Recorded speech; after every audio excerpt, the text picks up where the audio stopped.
buhay na buhay ang alaala ni King of Comedy Dolphy. Lalo na ngayong nilaunch ang isang game app na hango sa kanya. Tunghayan natin ang high-tech na larong yan sa chika ni Nelson Canlas. Matapos ang halos isang taon at kalahati, muli nang makakapiling ang namayapang hari ng komedya. Ngayon, tuturuan naman daw niya tayo na panatiling maayos ang kapaligiran at kalikasan habang inaaliw niya tayo sa isang game.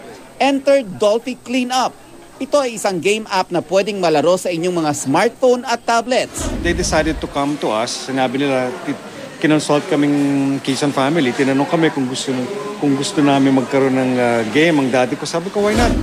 May iba't ibang stages at settings ang Dolphy Cleanup. Lahat naglilinis at nagsesegregate ng basura ang karakter na Dolphy. At pagkatapos ng bawat stage, mayroong tips kung paano maalagaan ang ating kalikasan. It's really about time for us to really care about our environment and teach our kids how to throw their trash properly, segregate their trash properly. Libre daw ang unang 4 na stage at mabibili na ang mga susunod pang stage sa halagang $3.99.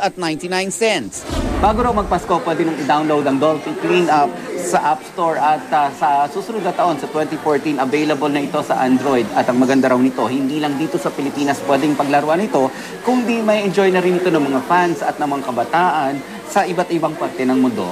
Nelson Canlas, Nakatutok, 24 Oras.